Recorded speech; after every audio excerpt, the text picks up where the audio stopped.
Hey everyone, it's me again. Thank you for joining me. This is going to be part 3 of the Ego Self to Higher Self series that I've been doing on this channel for the last week or so. I got a lovely comment on my last tutorial that actually prompted me into what this tutorial was all going to be about. This is the third of the changes of self that I think are necessary and mandatory should you want to move from the ego self into the higher self. So this is what the person wrote, and I'll place it here. And you could see that the person was criticizing. Reason being is that when this gentleman or woman, whoever they are, said this to me, I really took a look at myself and I said, you know what, Ashley, I go, I'm tired of people not seeing me for who I am. And the reality is because I didn't want to take accountability for the size of and growth of my channel. Truly, I feel the most prosperous as a smaller agent on this platform. I feel most comfortable being a smaller agent, period, because I don't like accountability, because I feel like when the person was like, why don't you have 1 million subscribers or 1 million views, the first thought that came to my mind was, oh my gosh, who wants that? Like, I don't see that as being abundant. But for most of you and all of you, you may see it as being abundant. I truly feel like abundance is like having my money work for me, having, trips and taking care of my son as a single mom, not having to do the 9 to 5, building my business, things of that nature make me feel abundant. Good friends, good food, good people in my life. That's what makes me feel abundant. So I decided to raise my vibration, and within a week or two, I went from 22 followers to 530 followers. Reason being is because this person pointed out something to myself that is correct. I, as an agent of God, I as an agent or a light worker on this planet should not make accountability my deterrent from getting larger and sharing more to the world of who I am and what I am and what I can offer you guys. And that in itself was being selfish. So, but that isn't why I'm here. That isn't the mission. So thank you for showing me that. That in itself was very helpful and fruitful. Or what I like to call a teachable moment. So let's teach about it. It does tap right into the lesson that I have for today about how should you be walking in the higher self or to move from the ego self to the higher self, you form of accountability. A lot of us are very comfortable staying within our mistakes and our excuses. And for example, in this situation I just brought up, my excuse was that I like being small because I'm comfortable. And that's an excuse, because realistically, if I am to be accountable for everything that I was given, the gift I was given, I can't stay that way because I have to spread myself out to the world, and I'm actually making an excuse for my own comfortability. My accountability in that situation is that I have to realize that I'm not just here for me, I'm here for all of you too. So the accountability is that the shadow aspect of this was that I was being selfish. I'm using myself so you guys can see. I was being selfish because staying small, right, is really a selfish thing to do. My excuse and my mistake was that I liked being small because of comfortability. That was my mistake and that was my excuse. I was comfortable, I felt abundant in my own right, and I was being selfish to the rest of the world by not sharing myself more fully and honestly. So that is what I'm trying to express when it comes to moving from the ego to the higher self. And so once I raised my resonance, obviously the followers came along suit, because that's how the law of attraction works. As you raise in your vibration, as you raise in your frequency, obviously your gravitational field for acceptance of this reality to this reality obviously shifts in the energetics. So that's how that works. I like to stick with the basics, like relationships, work, those types of things. Be in very happy relationships. Maybe you are, maybe you're not, but let's be real. There's a lot of us that have been in bad relationships, okay? And let's say the reason you stay, or the reason, and it's usually for the same reason, for comfortability, comfort, or even age. The list can go on and on why we stay in these bad relationships. It could be friends, it could be family, it could be relationships.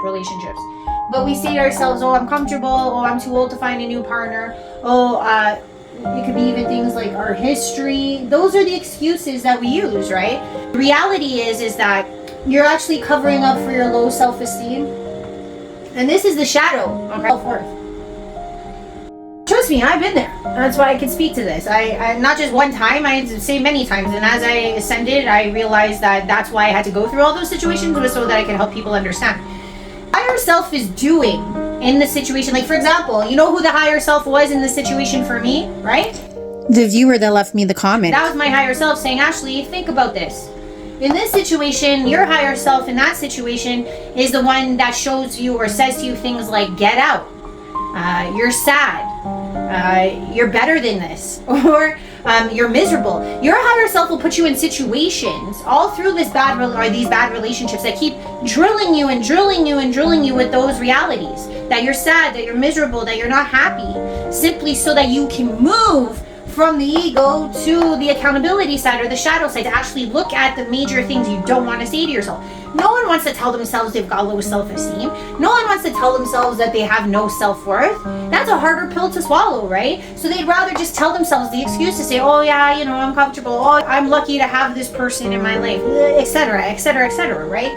So what we have to realize is that the higher self's angle in this, or is the voice inside of you that's saying, get out of this already, what are you doing? You may not understand that that little voice is your childhood voice, is your higher self. And that's the thing, is that a lot of people get confused. It's really that simple.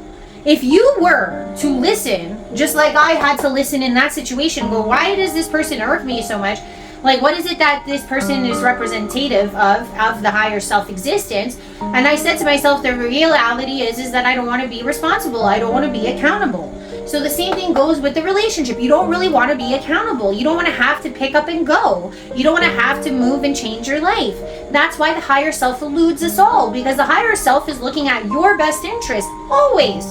Always, always, always. So when you find your partner cheating, or when you find your partner not paying attention to you constantly forever, or you're doing all the work in your relationship and you have to overcompensate and you're miserable, that's your higher self putting you in those situations to say, hey Sally, wake up, I'm right here, I'm watching you struggle. Whose voice do you think that is? That's your higher self.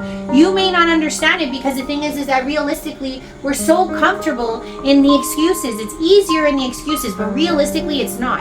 Realistically, it's actually easier to be in the higher self, to actually do something about it, move into a happier state of being, do the changes and shifts that we need to do in order to be the happiest sense of self that we should be and are.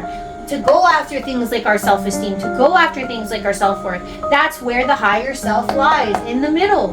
We ignore this day in and day out. The same works for our job and career. We look at the job and the career, what do we say to ourselves when we're miserable? Right? Because again, we're comfortable.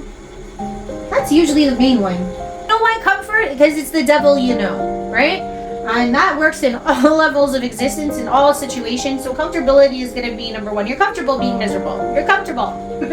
Oh, what else you could do? You don't know what else there is for you. You're comfortable where you are. Consistency. Hey, those are very important qualities to the reason why we stay in the ego, why we decide to live. Because realistically, the consistent play plays into paying bills, dealing with the egoic sense of self that we face every day in our day-to-day modern world. The self-empowerment. Okay. You could always go back to school. You could always take more classes on your off time. You could always downgrade, you know, take less hours, etc., to upgrade, meaning like to give yourself that advantage, right? Those are your accountabilities of where you could be in your career, right? The higher self, what the higher self is showing you is things like passing of your raises. It could be showing you frustration in the day-to-day from your coworkers. It could even be showing it through other people, like when you get passed up for promotions, things of that nature. That's your higher self. He's showing you that this is where you are. You can't make a decision. All of the higher self is doing, because you have to understand, like, let's say for example, you in your life path, what you were meant to do was to be an engineer, right? You're supposed to be an engineer, but currently you're a mechanic. So realistically, you hate your job and you're a mechanic. So what the higher self will put in your way in your life, because you have to understand the orchestration of your life is so that you learn, so that you grow, because this life was made for you, ironically. You are this mechanic, and you might find you get really crappy clients that yell at you all the time, make your life begrudging. You'll notice that other mechanics are making more money than you, have nicer clients than you do. You'll notice that the boss or the person who runs the garage might favor other mechanics, because deep down inside, what your higher self is trying to get you to is that shadow aspect of you that knows you're better, knows that you could be an engineer. Okay, so the thing is that innateness inside of you is always going to be screaming out, and that's the higher self. What we refuse to listen to is the basic thing that's sitting inside of us saying, you could do better. You could go back to school. You could get that education that would allow you to be that engineer that you were meant to be. So the thing is that we always have to realize simply that once we move from the mistakes, because sometimes you'll say to yourself, oh, I'm too old again. You can go back to that old thing again. Oh, I'm too old to go back to school. But you're not too old to sit in the begrudging misery, right? You're not too old to live out the rest of your miserable life in the same position. Tell yourself the same excuses with the excuse you're using and see how long that lasts. You know what I'm saying? Life is too short. The higher self is trying to get you to see that. And they will put certain situations in your life so that you keep hitting your head and hitting your head and hitting your head and saying, how long will you deal with this? And realistically, it's to force you, or not to force you, to lovingly move you into the better way of being, into that more self-worth person, and to be a better you. Because ultimately, the higher self is you. Like, that's why you are always screaming inside of yourself when you're miserable. You're the one who's always screaming inside when you're in a bad relationship. When you get used, abused, it's always you inside. Now, the thing is, does your egoic self, your mask, do what your internal higher self is saying? The internal you is saying, move, shift, grow. And the outward ego self is like, hide, mask, and evade. Okay, so I hope this helps. Love you guys lots. Let's move from the mistakes and excuses to the accountability and face our shadow. That's what the idea of how we find our higher self is, right there in the middle. Meet yourself in the middle and you'll understand that that's what the higher self is trying to guide you to do all along. Thanks guys. Hope you have a great day. And thank you to whoever put that message up, because you know what? I'm ready to start growing and sharing with more of the world. So thanks for that. You were my higher self in that situation. Bye for now.